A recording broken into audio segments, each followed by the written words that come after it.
Kodagu channel ವಾರ್ತೆಗಳ ಪ್ರಾಯೋಜಕರು Muliya Keshav Bhat and sons, Madikeri, Gonikoppa, Puttur, Bengaluru. Shri Mookambika enterprises, near market, Madikeri. Infotainment park, Parassinikadavu, Kannur, Kerala. Shri ಟಾರ್ಪರಿನ್ಸ್, Aras road, Mysuru. Sharada jewellery, Aras road, Mysuru. Prashanth wood and steel furnitures, industrial area, Madikeri. Senthil Kumar textiles, Mysuru. Naja mart, near market, Madikeri. Netra opticals, ಮಹದೇವಪೇಟ್.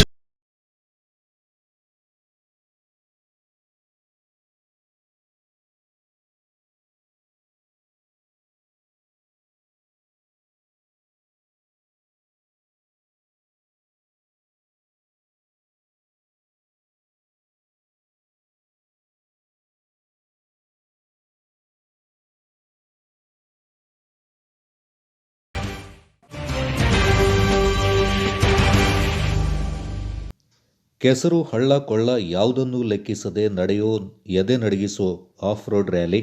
ಇದು ಕೊಡಗಿನ ಮಡಿಕೇರಿ ತಾಲೂಕಿನ ಕಕ್ಕಬ್ಬೆಯಲ್ಲಿ ನಡೆದ ಮೈ ನವಿರೇಳಿಸೋ jeep ರ್ಯಾಲಿಯ ರೋಚಕತೆ. ಹೇಳಿ ಕೇಳಿ ಸಾಹಸಮಯ ಕ್ರೀಡೆಗಳಿಗೆ ಹೆಸರಾದ ಕೊಡಗಿನಲ್ಲಿ ವಾಹನ ರ್ಯಾಲಿಗಳಿಗೂ ಸಖತ್ ಗಮನ ಸೆಳೆಯುತ್ತೆ. ಕಕ್ಕಬ್ಬೆ ಆಫ್ ಬೀಟ್ ಡ್ರೈವ್ ಹೆಸರಲ್ಲಿ ಆಯೋಜನೆಯಾಗಿದ್ದ ಜೀಪ್ ರ್ಯಾಲಿ ರಂಜಿಸಿತ್ತು. ರಸ್ತೆ ಇಲ್ಲದ ಬೆಟ್ಟಗುಡ್ಡಗಳು, ಸಣ್ಣ ಸಣ್ಣ ನದಿ ಹರಿಯುವ ಸ್ಥಳಗಳಲ್ಲಿ ಸಾಗೋ ಈ ಸ್ಪರ್ಧೆ ನೆರೆದಿದ್ದ ಸ್ಪರ್ಧಿಗಳಿಗೆ ಸಖತ್ ರೋಮಾಂಚನಕಾರಿ ಅನುಭವ ನೀಡಿತು.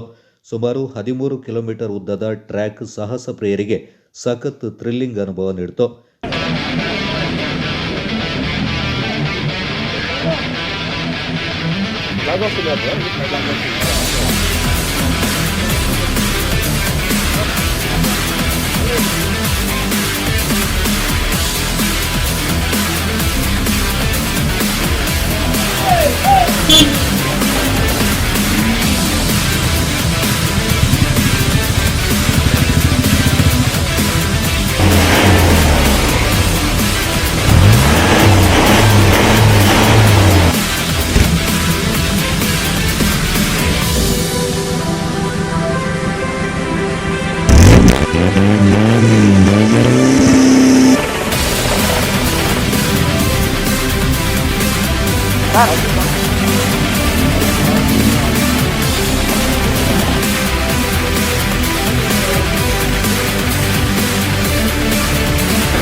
Flag off ಇಲ್ಲ ಬ್ರೋ, ಇಲ್ಲಿ flag off ಇಲ್ಲ.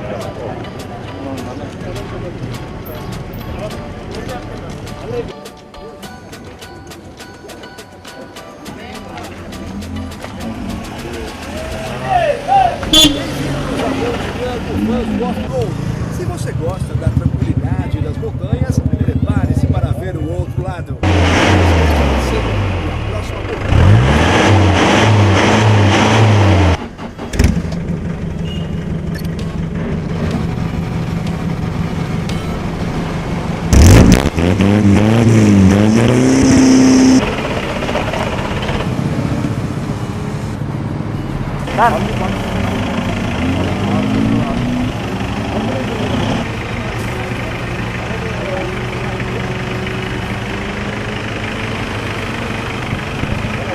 ಇವತ್ತಿದು ಇವೆಂಟ್ ಭಾರಿ ಚೆನ್ನಾಗಾಗಿದೆ. ಅಂದರೆ ತುಂಬ ಆಫ್ಟರ್ ಲಾಂಗ್ ಟೈಮ್, ಆ್ಯಕ್ಚುಲಿ 2020ಯಲ್ಲಿ ಯಾವುದು ಇವೆಂಟ್ ಆಗಲಿಲ್ಲ.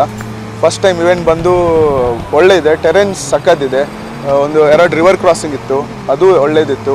ಮತ್ತು ಎಲ್ಲ ಗದ್ದೆ ನಡುವಲ್ಲಿ ಹೋಗಿ ನೇಚರಲ್ಲಿ ಎಂಜಾಯ್ ಮಾಡಿ ನಾವೆಲ್ಲ ಎಂಜಾಯ್ ಮಾಡಿದೆ. ಮತ್ತು ಸಖತ್ ಎಂಟ್ರಿ ಇದೆ. ಮತ್ತು ನಾವು ಮಂಗಳೂರಿಂದ ಬಂದಿದ್ದೇವೆ, ನಮ್ಮದು ಇಡೀ ಟೀಮ್ ಬಂದಿದ್ದೇವೆ. ನಾವು ಆಲ್ಮೋಸ್ಟ್ 15 ವೆಹಿಕಲ್ಸ್ ಇದ್ದೇವೆ ಎಲ್ಲರೂ. It was nice fun drive was ultimate. ನಾವು ತುಂಬ ಬೇರೆ ಟೆರೆನ್ಸ್ಗೆ ಎಲ್ಲ ಹೋಗಿದ್ದೇವೆ, ಆದರೆ ಇಲ್ಲಿದು ಏನಂತ ಹೇಳಿದರೆ ಸ್ವಲ್ಪ ಟ್ರ್ಯಾಕ್ ಡ್ರೈ ಇದೆ. ಮತ್ತು ಎರಡು ಟೆರೆನ್ ಸ್ವಲ್ಪ ಟಫಲ್ಲಿದೆ. ಒಂದು ವಿಂಚ್ ಪಾಯಿಂಟ್ ಸಹ ಇದೆ. ಮತ್ತು ರಿವರ್ ಕ್ರಾಸಿಂಗ್ ಇದೆಲ್ಲ ಅದೊಂದು ಸೂಪರ್ ಇದೆ. ರಿವರ್ ಕ್ರಾಸಿಂಗ್ ಎಲ್ಲೂ ಸಿಗಲ್ಲ ಇಲ್ಲಿ. ಈ ಸರ್ತಿ ರಿವರ್ ಕ್ರಾಸಿಂಗ್ ಇದ್ದರೆ always off roading is fun. ಹಾಗಾಗಿ ಅದೇ ರಿವರ್ ಕ್ರಾಸಿಂಗ್ ಇದೆಲ್ಲ, ರಿವರ್ ಕ್ರಾಸಿಂಗಲ್ಲಿ ವಿತ್ ರಾಕ್ಸ್, ಮಣ್ಣಲ್ಲಿ ರಿವರ್ ಕ್ರಾಸಿಂಗ್ ಇರುತ್ತೆ. ಇದು ವಿತ್ ರಾಕ್ಸ್ ಇತ್ತು. ಅಂದರೆ 2-3 ಗಾಡಿ ಸ್ಟಕ್ ಆಗಿ ಅದನ್ನು ನೋಡಿ ಅದೊಂದು ಸೂಪರ್ ಇತ್ತು. ರಿವರ್ ಕ್ರಾಸಿಂಗ್ ಮಾತ್ರ ಒಂದು ultimate fun drive.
Se você não desmaiou assistindo a essa corrida, você aguenta emoções fortes. O evento é semana que vem, sempre aqui, só aqui no Radio Channel.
ಹಾಕಲ್ಲ.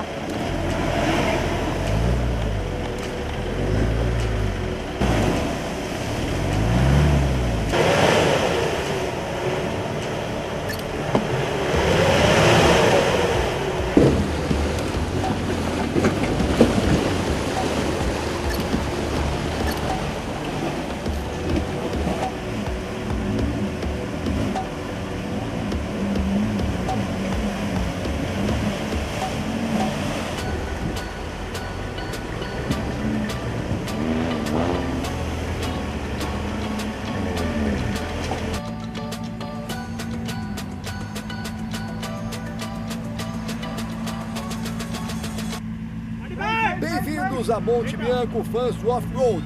Se você gosta da tranquilidade das montanhas, prepare-se para ver o outro lado. Não estamos a passeio e a próxima corrida vai mostrar.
Of road event ಇವತ್ತು ನಡೀತಾ ಇದೆ. After long time ಒಂದು ಒಳ್ಳೆ event ನಡೀತಾ ಇದೆ ಕಕ್ಕಬೇಲಿ.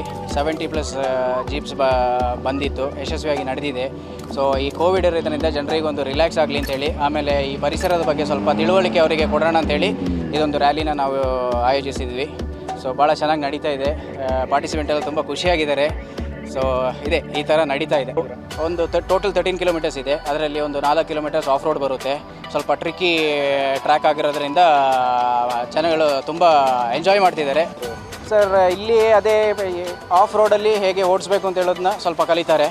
So 4 kilometre of road ಇರೋದ್ರಿಂದ 4 kilometre of road ಇರೋದ್ರಿಂದ so ಇಲ್ಲಿ ಅವರಿಗೆ ಯಾವ ಥರ ಚಾಲೆಂಜನ್ನು ಮಾಡ್ಬೋದು ಅಂತೇಳಿ ಅವರಿಗೆ ಇಲ್ಲಿ ಗೊತ್ತಾಗ್ತಾ ಇದೆ.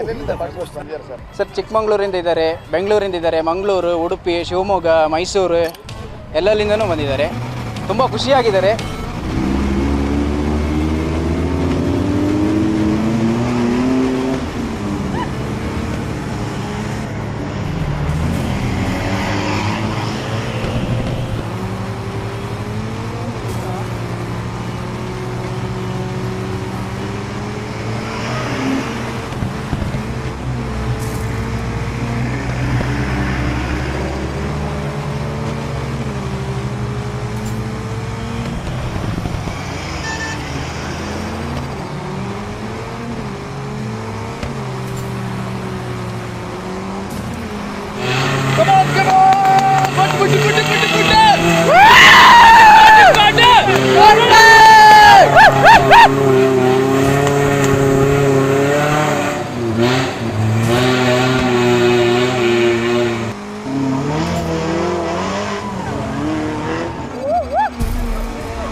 Se você não desmaiou assistindo a essa corrida, você aguenta emoções fortes.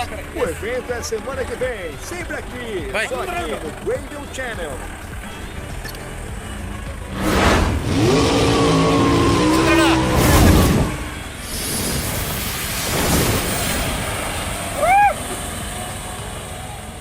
ನೀರಿನ ನಡುವೆ ಕಲ್ಲು ಮಣ್ಣುಗಳ ರಸ್ತೆ, ಕಾಡು ರಸ್ತೆಯಲ್ಲಿ ಸಾಗಿದ ರ್ಯಾಲಿ ಎದೆ ನಡುಗಿಸುವಂತಿತ್ತು. ರೂಮ್ ರೂಮ್ ಅಂತ ಸದ್ದು ಮಾಡುತ್ತಾ ಸ್ಪರ್ಧಿಗಳು ಗುರಿಯತ್ತ ವಾಹನ ಚಲಾಯಿಸಿ ಹೋಗ್ತಾ ಇದ್ರೆ ರಸ್ತೆಯಿಂದೇ ಸೀಳಿ ಹೊರಟ ರಾಕೆಟ್ಗಳಂತೆ ಭಾಸವಾಗ್ತಾ ಇತ್ತು. ಸಾಹಸಿಗರಿಗೆ ಪ್ರೋತ್ಸಾಹ ನೀಡಲು, ಕೋವಿಡ್ನ ಬೇಸರ ಕಳೆಯಲು, ಪರಿಸರ ಜಾಗೃತಿ ಬೆಳೆಸಲು ಆಫ್ ರೋಡ್ ಜೀಪ್ ಡ್ರೈವ್ ಆಯೋಜನೆ ಮಾಡಲಾಗಿತ್ತು. ಕೊಡಗಿನಲ್ಲಿ ಜೀಪ್ ಮತ್ತು ಕಾರು ರ್ಯಾಲಿಗಳಿಗೆ ಕಡಿಮೆ ಇಲ್ಲ.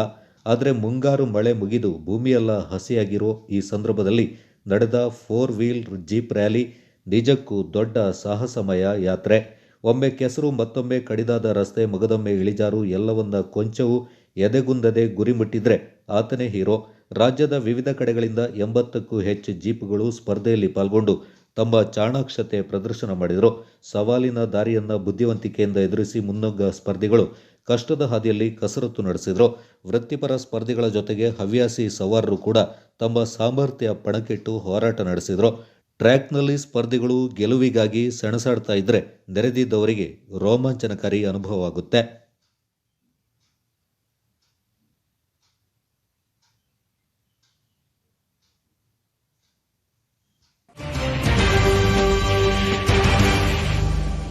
ಮಡಿಕೇರಿಯ ಶ್ರೀ ಕಂಚಿ ಕಾಮಾಕ್ಷಿಯಮ್ಮ ದೇವಾಲಯ ದಸರಾ ಸಮಿತಿಯ ನೂತನ ಅಧ್ಯಕ್ಷರಾಗಿ ಜಿಆರ್ ರಾಘವೇಂದ್ರ ಹಾಗೂ ಗೌತಮ್ ಸುವರ್ಣ, ಪ್ರಧಾನ ಕಾರ್ಯದರ್ಶಿಯಾಗಿ ಕೆಡಿ ಪುರುಷೋತ್ತಮ್, ಖಜಾಂಚಿಯಾಗಿ ಗಿರೀಶ್ ನೇಮಕಗೊಂಡಿದ್ದಾರೆ.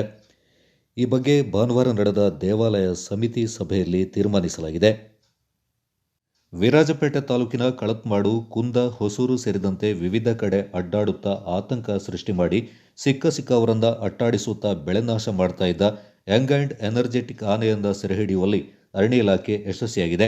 ಕಳೆದ ಹಲವು ದಿನಗಳಿಂದ ನಾಡಿನತ್ತ ಬರೋಕೆ ಶುರು ಮಾಡಿದ್ದ ಪುಂಡಾನೆ ಕಾಫಿ ತೋಟದಲ್ಲಿ ಕಾಡಾನೆಗಳ ಹಿಂಡಿನಲ್ಲಿ ಬೆಳೆಯನ್ನ ನಾಶ ಮಾಡಿದ್ದಲ್ಲದೆ ಜನರಲ್ಲಿ ಆತಂಕವನ್ನ ಉಂಟು ಮಾಡಿತ್ತು. ಸರ್ಕಾರದ ಅನುಮತಿ ಪಡೆದ ಅರಣ್ಯ ಇಲಾಖೆ ಕಾರ್ಯಾಚರಣೆ ನಡೆಸಿ ಹೊಂಚು ಹಾಕಿ ಕೊನೆಗೂ ಕಾಡಾನೆಯನ್ನ ಸೆರೆ ಹಿಡಿದಿದ್ದಾರೆ. ಸುಮಾರು 45 ವರ್ಷ ಪ್ರಾಯದ ಗಂಡಾನೆಯನ್ನ 5 ಸಾಕಾನೆಗಳ ನೆರವಿನೊಂದಿಗೆ ಬಂಧಿಸಲಾಗಿದೆ. ಸೆರೆಸಿಕ್ಕ ಪುಂಡಾನೆ ಲಾರಿ ಹತ್ತಲು ಮೊದಲು ಬಿಲ್ಕುಲ್ ಒಪ್ಪಲಿಲ್ಲ. ಕಾಫಿ ತೋಟ ಕಾಣುತ್ತಲೇ ಅತ್ತ ಬೇಲಿ ಹಾರಲು ಮುಖ ಮಾಡಿತ್ತು. ಸಾಕಾನೆಗಳು ಎಷ್ಟೋ ಮನವೊಲಿಕೆ ಪ್ರಯತ್ನ ಮಾಡಿದರೂ ಸಫಲವಾಗಲಿಲ್ಲ. ಕೊನೆಗೆ ದಂಡಂ ದಶಗುಣಂ ಅಂತ ಬಲ ಪ್ರದರ್ಶನ ಮಾಡಿ ಸಾಕಾನೆಗಳು ಸೆರೆಸಿಕ್ಕ ಒಂಟಿ ಸಲಗವನ್ನ ಬಲವಂತವಾಗಿ ಲಾರಿಗೆ ಹತ್ತಿಸಿಬಿಟ್ಟವು.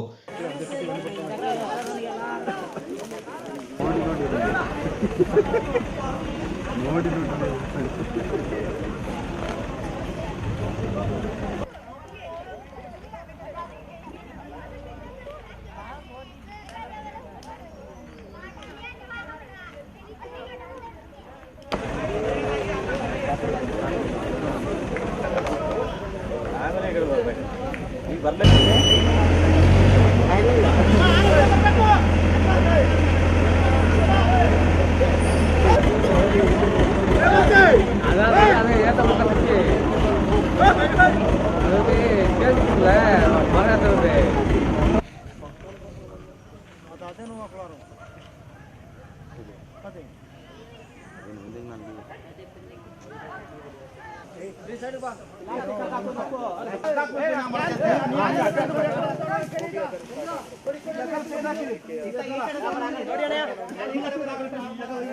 ಇವತ್ತು ಬೆಳಿಗ್ಗೆ ನಾವು 7 ಗಂಟೆಗೆ ಆನೆನ ಟ್ರ್ಯಾಕ್ ಮಾಡಿದ್ವಿ.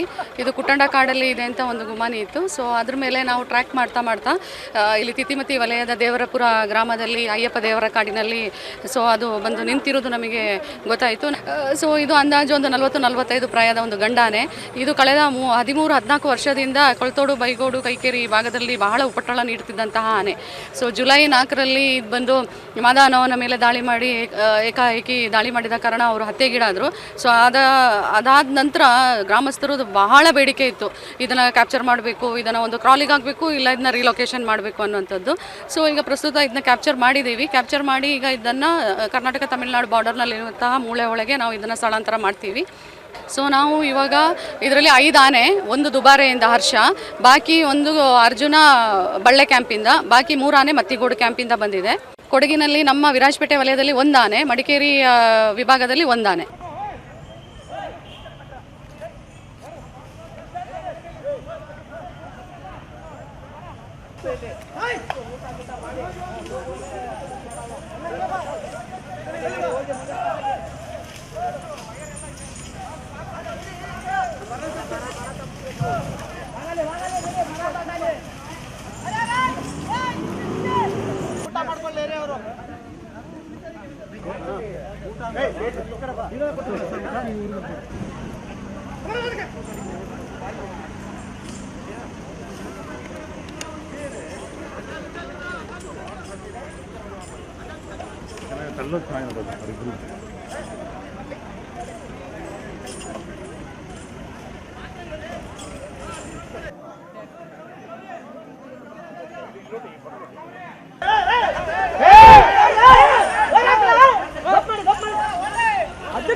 ಯಾರು ನಿಂತ್ಕೋಬೇಡಿ ಹತ್ರ ಅಂತ ಕಿತ್ತೆ ಬಿಡ್ತಾರೆ. ಊಟ ಹೋಗುತ್ತದೆ ಊಟ ಎತ್ಕೊಳ್ರಿ. ಆಚೆ ಕಡೆಯಿಂದ ಬೇಡ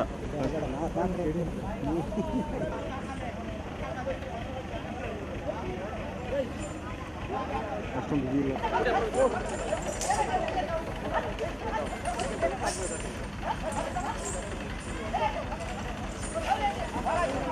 ಇದು ನಮ್ಮ ಕಳೆದ ಎಷ್ಟೋ ವರ್ಷದಿಂದ ನಮ್ಮ ಕಳತ್ಮಾಡಿನಲ್ಲಿ ಬೀಡು ಬಿಟ್ಟಿತ್ತು ಆನೆಗಳು. ಅದರಿಂದ ಉಪದ್ರವ ಭಾಳ ತಡೆಗೆ ಆಗಿಲ್ಲ. ಇವತ್ತು ಆನೆ ಹಿಡಿಯಲಿಕ್ಕೆ ಪರ್ಮಿಷನ್ ಕೊಟ್ಟಿದ್ದಾರೆ, ಆದರೆ 1 ಆನೆಯನ್ನು ಹಿಡಿದಿದ್ದಾರೆ. ಇನ್ನೂ 2-3 ಆನೆ ಇತ್ತು ಹಿಡಿಯೋಕ್ಕೆ, ಕಾರ್ಯಾಚರಣೆ ಮಾಡೋಕ್ಕೆ. ಇನ್ನೂ ನಮಗೆ ಭಾಳ ಸಮಸ್ಯೆ ಆಗಬಹುದು ಅಂತ ನಾವು ತಿಳ್ಕೊಂಡಿದ್ದೀವಿ. ಇದು ಆ್ಯಕ್ಚುಲಿ ಇದು ಭಾಳ ತಪ್ಪು. ಇನ್ನೂ 2-3 ಆನೆಗಳಿದೆ ಹಿಡಿಯೋಕ್ಕೆ. ಅದು ದಯವಿಟ್ಟು ಅದನ್ನು ಹಿಡಿದ್ರೆ ನಾವು ಗ್ರಾಮಸ್ಥರು, ಊರಿನವರೆಲ್ಲ ಒಂದು ರೈತರು ನಾವು ಬದುಕ್ತೀವಿ ಅಂತ ಒಂದು ನಂಬಿಕೆ. ನಮ್ಮ ಇದು ಹೊಸೂರು, ಬೆಟ್ಟಗಿರಿ, ಕಲತ್ಮಾಡು ಮತ್ತು ಹೊಸಕೋಟೆ, ಬೈಗೋಡು, ಕಲ್ತೋಡು, ಬೈಗೋಡು ಮತ್ತು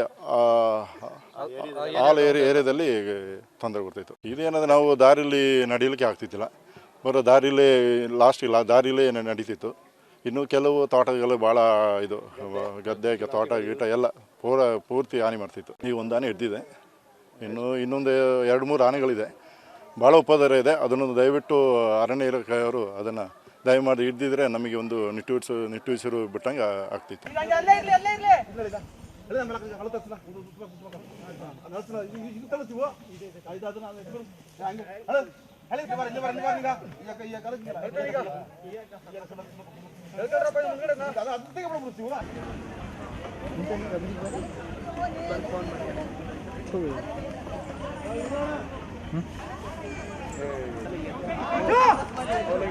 ಎದುರು ಮಟ್ಟದೈತಿ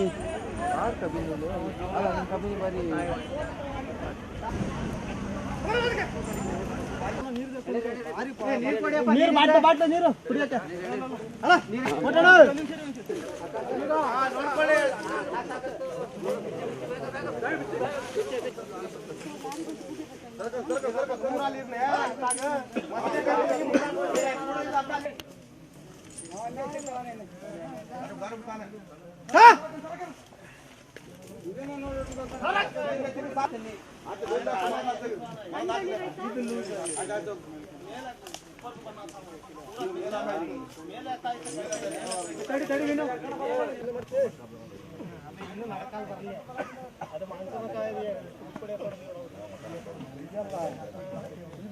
ಈ ನಮ್ಮ ವಿರಾಜಪೇಟೆ ಡಿವಿಷನ್ನಲ್ಲಿ ಒಂದು ಕಾಡಾನೆಸೆರೆ ಕಾರ್ಯಾಚರಣೆಯನ್ನು ಪ್ರಾರಂಭ ಮಾಡಿದ್ವಿ.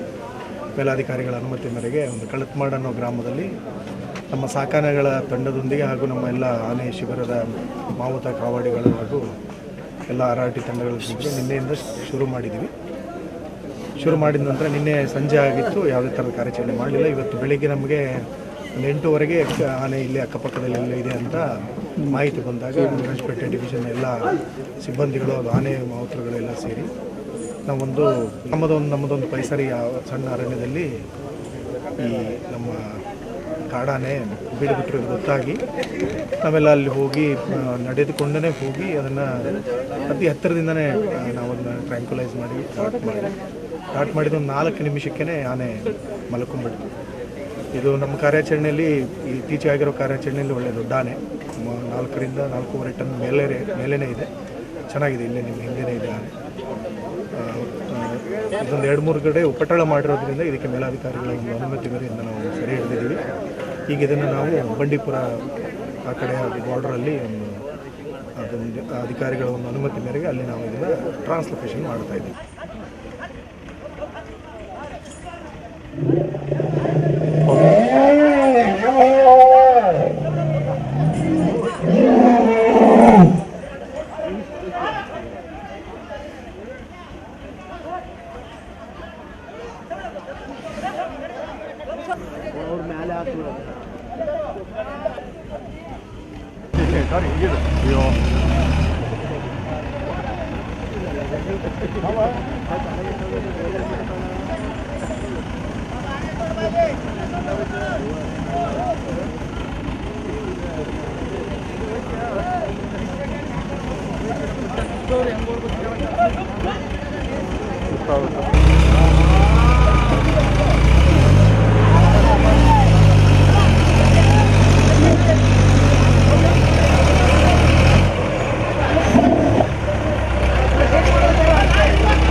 ಒಂದು ಪಾಯಿಂಟ್ಸ್ ಹಾಕಿದ್ದೀನಿ, ಡೆಸ್ಕಿಂದ ಕಾಲ್ ಮಾಡಿದರು. ಪಾಯಿಂಟ್ಸ್ ಇನ್ಫಾರ್ಮ್ ಮಾಡೋಣ ಯಾರು ಮಾಡಿದ್ದಾರೆ.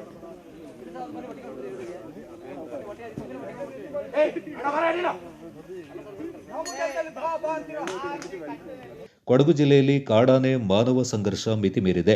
ನಿರಂತರವಾಗಿ ಕಾಫಿ ತೋಟಕ್ಕೆ ಲಗ್ಗೆ ಇಡ್ತಾ ಇರುವ ಕಾಡಾನೆಗಳು ಅಮಾಯಕ ಕಾರ್ಮಿಕರ ಜೀವಹಾನಿಯ ಜೊತೆಗೆ ಅಪಾರ ಪ್ರಮಾಣದ ಬೆಳೆಯನ್ನು ಹಾನಿ ಮಾಡ್ತಾ ಇವೆ. ಹಾಗಾಗಿ ಕಾಡಾನೆ ಸಮಸ್ಯೆಗೆ ಶಾಶ್ವತ ಪರಿಹಾರಕ್ಕಾಗಿ ಜನರು ಹೋರಾಟ ನಡೆಸ್ತಾ ಇದ್ದು, ಜನರಿಗೆ ತೀವ್ರ ತೊಂದರೆ ಕೊಡ್ತಾ ಇರುವ ಆನೆಗಳನ್ನು ಸೆರೆ ಹಿಡಿಯೋಕೆ ಅರಣ್ಯ ಇಲಾಖೆ ಮುಂದಾಗಿದೆ.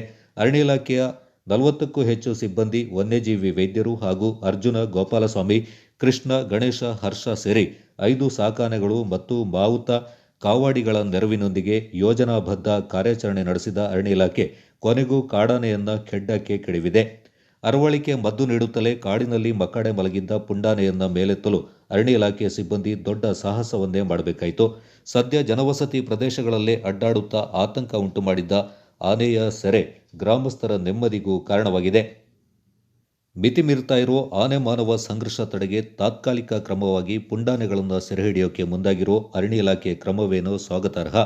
ಆದರೆ ಜಿಲ್ಲೆಯಲ್ಲಿ ನೂರಾರು ಸಂಖ್ಯೆಯ ಆನೆಗಳು ಕಾಫಿ ತೋಟದಲ್ಲಿ ಬೀಡುಬಿಟ್ಟಿದ್ದು, ಇಂತಹ ಆನೆಗಳಿಂದ ಉಂಟಾಗಿರುವ ಆತಂಕ ದೂರ ಮಾಡೋಕ್ಕೆ ಸರ್ಕಾರ ಶಾಶ್ವತ ಯೋಜನೆಯನ್ನ ಜಾರಿ ಮಾಡಬೇಕಾಗಿದೆ. ಆ ಮೂಲಕ ಆನೆಗಳು ಕಾಡಿನಲ್ಲಿ ಸ್ವಚ್ಛಂದವಾಗಿರಲಿ, ಜನರು ನಾಡಿನಲ್ಲಿ ನಿರ್ಭಯವಾಗಿ ಬದುಕುವಂತಾಗಲಿ ಅನ್ನೋದು ಜನರ ಒತ್ತಾಯವಾಗಿದೆ. ಸದ್ಯ ಸೆರೆಯಾದ ಆನೆಯನ್ನ ಬಂಡೀಪುರದ ಮೂಲೆಹೊಳೆ ಅರಣ್ಯಕ್ಕೆ ಬಿಡಲಾಗಿದೆ.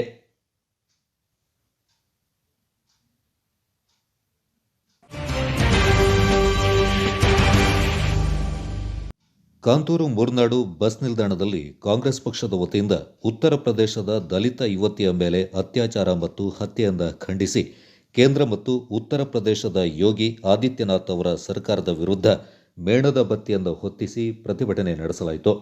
ಈ ಸಂದರ್ಭದಲ್ಲಿ ಮಡಿಕೇರಿ ನಗರ ಮಾಜಿ ಅಧ್ಯಕ್ಷರಾದ ನಂದಕುಮಾರ್ ಸೇರಿದಂತೆ ಅನೇಕ ಮಂದಿ ಮಾತನಾಡಿದರು. ಮುಂದಿನ ದಿನಗಳಲ್ಲಿ ಬಿಜೆಪಿ ಪಕ್ಷವನ್ನು ಅಧಿಕಾರಕ್ಕೆ ತರದಂತೆ ಮನವಿ ಮಾಡಿದರು. ಮುಂದೆ ಬರುವ ಎಲ್ಲ ಚುನಾವಣೆಯಲ್ಲಿ ಕಾಂಗ್ರೆಸ್ ಪಕ್ಷವನ್ನು ಬೆಂಬಲಿಸುವಂತೆ ನಾಯಕರು ತಿಳಿಸಿದರು. ಬಿಜೆಪಿ ಪಕ್ಷದಿಂದ ದಬ್ಬಾಳಿಕೆಯ ಆಡಳಿತ ನಡೀತಾ ಇದೆ ಎಂದು ನಾಯಕರು ತಿಳಿಸಿದರು. ಇಲ್ಲಿ ನಡೆದಿರ್ತಕ್ಕಂತಹ ಐಕ್ಯ ಸಮಿತಿಯ ಎಲ್ಲ ಸದಸ್ಯರು ಹಾಗೂ ಪಕ್ಷಾತೀತವಾಗಿ ಬಂದಿರತಕ್ಕಂತಹ ಎಲ್ಲರಿಗೂ, ಅದೇ ರೀತಿ ದಲಿತ ಸಂಘರ್ಷ ಸಮಿತಿ, ವೆಲ್ಫೇರ್ ಪಾರ್ಟಿ, CPI ಹಾಗೂ ಹಲವಾರು ಸಂಘ ಸಂಸ್ಥೆಗಳು ಒಗ್ಗಟ್ಟಾಗಿ ನಾವು ಇವತ್ತು ಒಂದು ಐಕ್ಯ ಸಮಿತಿಯನ್ನು ಮಾಡಿರುತ್ತೇವೆ. ಇದರಲ್ಲಿ ಇವತ್ತು ಉತ್ತರ ಪ್ರದೇಶದಲ್ಲಿ CPI ಅವರು ಇದ್ದಾರೆ, ಅವರಿಗೂ ಕೂಡ ಎಲ್ಲರಿಗೂ, ಅದೇ ರೀತಿ ದೃಶ್ಯ ಮಾಧ್ಯಮ ಹಾಗೂ ಪತ್ರಕರ್ತರು ಆಗಮಿಸಿದ್ದಾರೆ, ಅವರೆಲ್ಲರಿಗೂ ಕೂಡ ಪೊಲೀಸ್ ಇಲಾಖೆ ಇವರೆಲ್ಲರಿಗೂ ನಾನು ಹೃದಯದ ಸ್ವಾಗತವನ್ನು ಕೋರ್ತೇನೆ.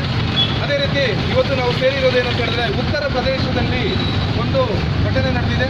ಒಂದು ಹೆಣ್ಮಕ್ಕಳ ಮೇಲೆ ಅತ್ಯಾಚಾರ ಮತ್ತು ಒಂದು ಕೊಲೆ, ಅದನ್ನು ಉತ್ತರ ಪ್ರದೇಶದ ಒಂದು ಗೂಂಡಾ ಮುಖ್ಯಮಂತ್ರಿ ಯೋಗಿ ಆದಿತ್ಯನಾಥ್ ಅವರು ಅಂತ ಮಾಡುವಂಥ ಕ್ರಮವನ್ನು ಇವತ್ತು ನಾವು ಖಂಡಿಸಿ ಇವತ್ತೆಲ್ಲ ನಾವು ಇಲ್ಲಿ ಮೊದಲು 1 ನಿಮಿಷ ಮೌನಾಚರಣೆ ಮೂಲಕ ನಾವು ಅವರಿಗೆ ಶ್ರದ್ಧಾಂಜಲಿಯನ್ನು ಸಲ್ಲಿಸಬೇಕು ಅಂತ ಕೇಳ್ಕೊಳ್ತಾ ಇದ್ದೀನಿ. ಈ ಕೇಸನ್ನ ಒಂದು ವಕೀಲೆ, ಸೀಮಾ ಅನ್ನೋ ಒಂದು ವಕೀಲೆ, ಮಹಿಳಾ ವಕೀಲೆ ಒಂದು ತಗೊಳ್ತಾರೆ. ಈ ಕೇಸ್ನ ತಗೊಂಡು ಅವರು ಹೋಗಿ ಅವ್ರ ಮನೆಗೆ ಹೋಗಿ ನಾವು ಅವ್ರ ಹತ್ರ ಮಾತಾಡಬೇಕು, ಈ ಕೇಸ್ ಅವ್ರು ನಮ್ಗೆ ಒಪ್ಪಿಸಿದ್ದಾರೆ ಅಂತೇಳಿ ಅವರು ಕೇಳ್ಕೊಂಡಾಗ ಅಲ್ಲಿಯ ಒಂದು ಪೊಲೀಸ್ನವರು ಅವ್ರನ್ನ ಬಿಡದೇನೆ ಆಚೆಗೆ ಹಾಕ್ತಾರೆ. ಮತ್ತು ಅವ್ರ ಮನೆಗಳಿಗೆ ಬಂದೂಕುಗಳನ್ನ ತಗೊಂಡು ಪೊಲೀಸರೆಲ್ಲ ನುಗ್ಗಿ ಅವರಲ್ಲಿ ಮನೆಯೊಳಗೆ ನುಗ್ಗಿ ದೌರ್ಜನ್ಯದಿಂದ ಇಡೀ ದಾಖಲಾತಿಗಳನ್ನೆಲ್ಲ ಅವರ ವಶಕ್ಕೆ ತಗೊಂಡು ಅಲ್ಲೂ ಕೂಡ ಅವರು ತುಂಬ ಒಂದು ಅಮಾನುಷವಾದ ಕೃತ್ಯಗಳನ್ನ ಮಾಡ್ತಾ ಇದ್ದಾರೆ. ಈ ಥರದ ಒಂದು ಸರ್ಕಾರಗಳು ನಮಗೆ ಬೇಕಾ? ಈಗ ಒಂದು ಉತ್ತರ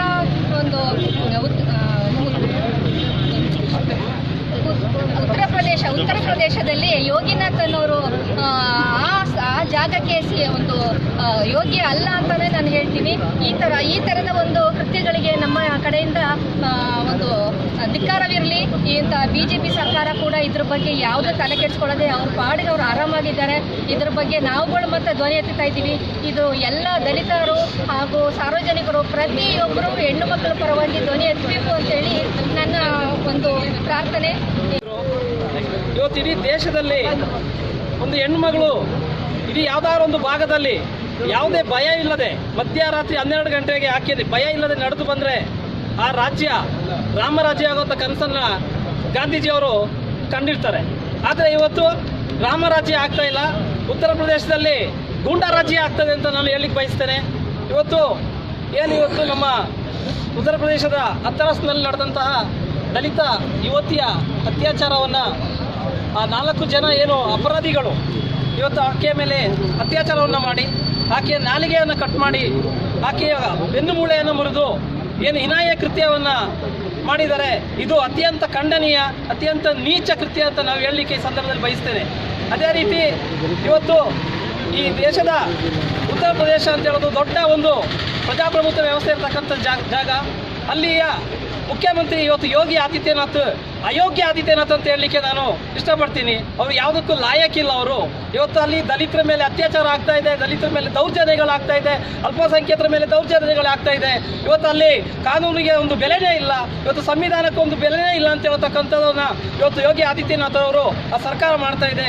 ಅದೇ ರೀತಿ ಇವತ್ತು ಅಲ್ಲಿನ ಪೊಲೀಸ್ ಇಲಾಖೆ ಕೂಡ ಅಲ್ಲಿ ಸರ್ಕಾರದ ಕೈಗೊಂಬೆಯಾಗಿದೆ. ಅಲ್ಲಿ ಯಾಕೆ ಅಂತ ಹೇಳಿದ್ರೆ ಇವತ್ತು ಆ ಒಂದು ದಲಿತ ಏನು ಯುವತಿ ಇದ್ದು ಆಕೆಯ ಒಂದು ಶವ ಸಂಸ್ಕಾರ ಮಾಡಲಿಕ್ಕೆ ಅವರ ಮನೆಯವರಿಗೆ ಕೂಡ ಕೊಡದೆ ಮಧ್ಯರಾತ್ರಿಯಲ್ಲಿ ಏಕಾಏಕಿಯಾಗಿ ಅವರೇ ಅದನ್ನು ಸಂಸ್ಕಾರ ಮಾಡಿರೋದು ಇದು ಹೀನ ಕೃತ್ಯ. ಇವತ್ತೇನು ಪೊಲೀಸ್ ಇಲಾಖೆ ಹೀನ ಕೃತ್ಯವನ್ನು ಅನುಭವಿಸಿದೆ, ಆ ಪೊಲೀಸ್ ಇಲಾಖೆಯವ್ರನ್ನ ಈ ಕೂಡಲೇ ಆ ರಾಜ್ಯ ಸರ್ಕಾರ ಆಗಿರ್ಬೋದು, ರಾಷ್ಟ್ರಪತಿ ಆಗಿರ್ಬೋದು, ಅವರನ್ನ ಈ ಕೆಲಸದಿಂದ ವಜಾ ಮಾಡಬೇಕು ಅಂತೇಳಿ ನಾನು ಈ ಸಂದರ್ಭದಲ್ಲಿ ಕೇಳ್ಕೊಳ್ತೇನೆ.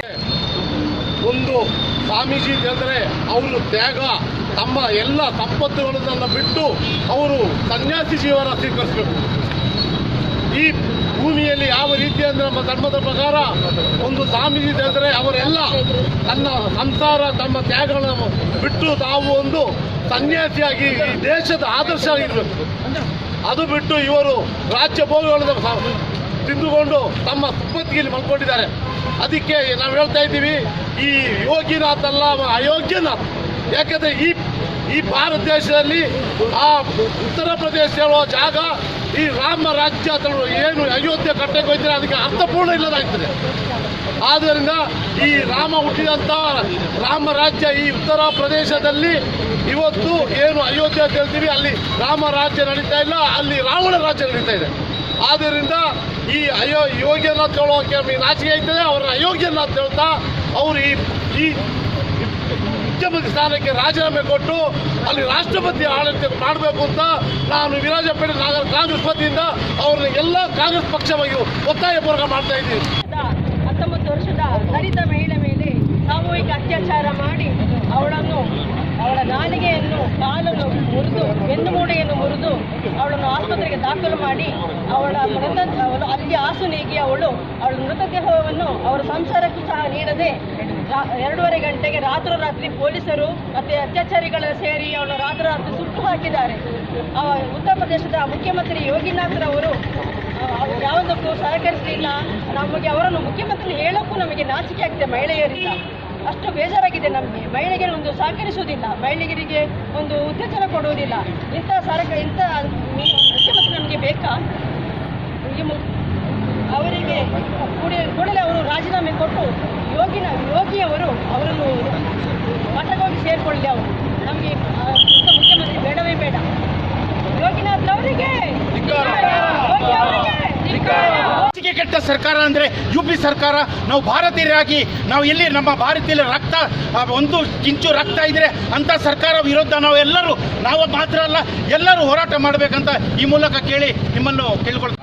ಇದಕ್ಕೆ ಇಡೀ ದೇಶ ಇವರನ್ನ ಆಡಳಿತದಿಂದ ಇಳಿಸುವಂತಹ ಪ್ರಯತ್ನ ಆದಷ್ಟು ಬೇಗ ಮಾಡಲಿಲ್ಲ ಅಂದರೆ BJPಗರಿಗೂ ಕೂಡ ಇಲ್ಲಿ ಉಳಿಗಾರ ಇಲ್ಲ ಎಂಬುದನ್ನು BJPಗರು ಕೂಡ ಅರ್ಥ ಮಾಡ್ಕೋಬೇಕಾಗುತ್ತೆ. ಬಹಳ ಕಡಿಮೆ ಪಕ್ಷ ಒಂದು 2-3 ಮಾಹಿತಿಗಳು ಮಾತ್ರ ಜನಸಾಮಾನ್ಯರಿಗೆ ಈ ರೀತಿ ಅತ್ಯಾಚಾರಗಳು ಸಿಗುತ್ತಾ ಇದೆ ಹೊರತು ಈ UP ರಾಜ್ಯದಲ್ಲಿ ನಡೆಯುತ್ತಿರುವಂತಹ ಪ್ರತಿದಿನ 87ಕ್ಕಿಂತ ಹೆಚ್ಚು ಅತ್ಯಾಚಾರಗಳು ಈ UP ರಾಜ್ಯದಲ್ಲಿ ನಡೀತಾ ಇದೆ. ಅಲ್ಲಿನ ಆಡಳಿತ ವ್ಯವಸ್ಥೆ ಯಾವ ರೀತಿ ಇದೆ ಎಂಬುದು ಏನು ಬಿಂಬಿಸುತ್ತದೆ ಅಂದರೆ ಮುಂದಿನ ದಿನಗಳಲ್ಲಿ ಎಲ್ಲ ರಾಜ್ಯಗಳಲ್ಲಿ ಈ BJP ಸರ್ಕಾರ ಆಡಳಿತಕ್ಕೆ ಬಂದರೆ ಮುಂದಿನ ದಿನಗಳಲ್ಲಿ ಇದೇ ಪ್ರತ್ಯಕ್ಷ. ಈ ನಮ್ಮ UP ಏನು ಅವಸ್ಥೆಯಲ್ಲಿ ಯಾವ ಪರಿಸ್ಥಿತಿಯಲ್ಲಿ ಇವತ್ತಿದೆ ಇಡೀ ದೇಶ ಇದೇ ಪರಿಸ್ಥಿತಿಗೆ ಬರುತ್ತೆ ಎಂಬುದು ಮನಗಾಣಬೇಕಾಗುತ್ತದೆ.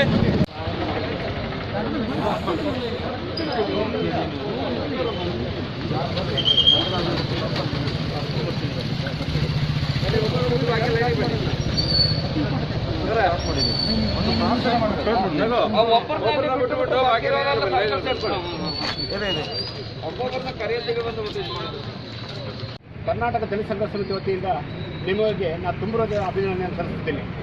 ಯಾಕೆಂದರೆ ಇಂಥ ಒಂದು ದಲಿತ ಮಹಿಳೆಗೆ ಈ ಥರ ಸಹಕಾರ ಕೊಟ್ಟು ಅವ್ರಿಗೆ ಅನ್ಯಾಯ ಆಗಿದೆ ಅಂತ ಹೇಳಿ ಈ ಬೀದಿಗಿಳಿದು ಹೋರಾಟ ಮಾಡೋದು ನಿಜವಾಗಿ ಸಂತೋಷದ ವಿಷಯ. ಆದರೆ ಇದಕ್ಕೆ ಕಾರಣಕರ್ತರು ನಾವೇ ಅಂತ ಹೇಳ್ಬೋದು. ಯಾಕಂದರೆ ಇವತ್ತು ನಾವು ಎಲ್ಲ ಪಕ್ಷಗಳಿದ್ದೀವಿ, ಏನಿದ್ದೀವಿ, ಅದೇ ಅಧಿಕಾರಕ್ಕೆ ಅವರು ಕೊಟ್ಟು ಈಗ ಸರ್ವಾಧಿಕಾರನ ಮಾಡಿಬಿಡ್ತಿದ್ದಾರೆ. ಇವತ್ತು ನಮ್ಮ ದಲಿತ ಮಹಿಳೆ ಇವತ್ತು ನೋಡಿ 16 ನಿಮಿಷಕ್ಕೆ ಒಂದೊಂದು ಅತ್ಯಾಚಾರ ನಡೀತಾ ಉಂಟಂತೇಳಿ ಮಾಹಿತಿಗಳು ಬರ್ತಾ ಉಂಟು. ಕಾರಣ ಏನಪ್ಪ ಅಂದರೆ ಈಗ ನಮ್ಮ ಮಹಾನಾಯಕ ಧಾರಾವಾಹಿ ಹಿಂದೆ ಇದ್ದಂಥ ಬಾಬಾ ಸಾಹೇಬ್ ಅಂಬೇಡ್ಕರ್ ಅವರು ಯಾವ ರೀತಿ ಅನ್ಯಾಯಕ್ಕೊಳಗಾಗಿದ್ರೋ ಅದನ್ನ ನಿಜವಾಗಿ ಅದು ಆಗಿದೆ ಅಂತ ಹೇಳೋದು ಈಗ ಈ ಒಂದು ಇದರಿಂದ ನಮ್ಗೆ ಗೊತ್ತಾಗ್ತಿದೆ. ಸ್ವತಂತ್ರಕ್ಕೆ ಒಂದು 74 ವರ್ಷ ಆದರೂ ಸಹ ನಮ್ಮ ದಲಿತ ಮಹಿಳೆಯರಿಗಾಗಲಿ, ಹಿಂದುಳಿದ ಮಹಿಳೆಯರಿಗಾಗಲಿ ಸ್ವತಂತ್ರವಾಗಿ ಬದುಕಕ್ಕಾಗಲಿ, ಸ್ವತಂತ್ರವಾಗಿ ತಿರುಗಾಡೋಕ್ಕೆ ಆಗಲಿ ಅಂತಂದರೆ ಈ ಕಾನೂನು ವ್ಯವಸ್ಥೆ, ಈ ಮೇಲ್ಜಾತಿ ಅಂತ ಮನೋವಾದ ಆದಂಥ ಈ BJP ಸರ್ಕಾರ ಇದೆಯಲ್ಲ, ಆ ಸರ್ಕಾರ ಇವತ್ತಿನ ದಿನ ನಮಗೆ ಇಷ್ಟು ದೌರ್ಜನ್ಯ ಮಾಡ್ತಿದೆ ಅಂತಂದರೆ ನಿಜವಾಗಿ ಖಂಡನೀಯ ವಿಷಯ. ಹಾಗಾಗಿ ನಾನು ಈ ಸಂದರ್ಭದಲ್ಲಿ ಹೇಳೋಕ್ಕೆ ಇಷ್ಟಪಡೋದು, ಇದೇ ಒಂದು ಮುಂದೆ ಇಟ್ಕೊಂಡು ನಮ್ಮ ಕಾಂಗ್ರೆಸ್ಸರು ದಯವಿಟ್ಟು ನನ್ನೊಂದು ರಿಕ್ವೆಸ್ಟ್ ಏನಪ್ಪ ಅಂದರೆ ಎಲ್ಲರೂ ಒಗ್ಗಟ್ಟಾಗಿ ಈ ಕರ್ನಾಟಕದಲ್ಲಿ ಅಧಿಕಾರ ಹಿಡಿದು ನಮಗೆ ಎಲ್ಲ ದಲಿತರಿಗೆ ನ್ಯಾಯವನ್ನು ಕೊಡಿಸ್ಕೊಡ್ಬೇಕಂತಲೇ ಈ ಸಂದರ್ಭದಲ್ಲಿ ಹೇಳ್ತಾ ನನಗೆ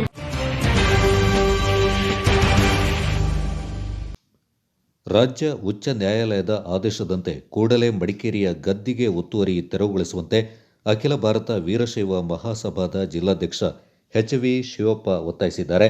ನಗರದಲ್ಲಿ ಸುದ್ದಿಗೋಷ್ಠಿಯಲ್ಲಿ ಮಾತನಾಡಿದವರು, ಮಡಿಕೇರಿಯಲ್ಲಿರುವ ರಾಜರ ಗದ್ದುಗೆಯ 19.88 ಎಕರೆ ಪ್ರದೇಶದಲ್ಲಿ ಸಾಕಷ್ಟು ಜಾಗ ಒತ್ತುವರಿಯಾಗಿದೆ.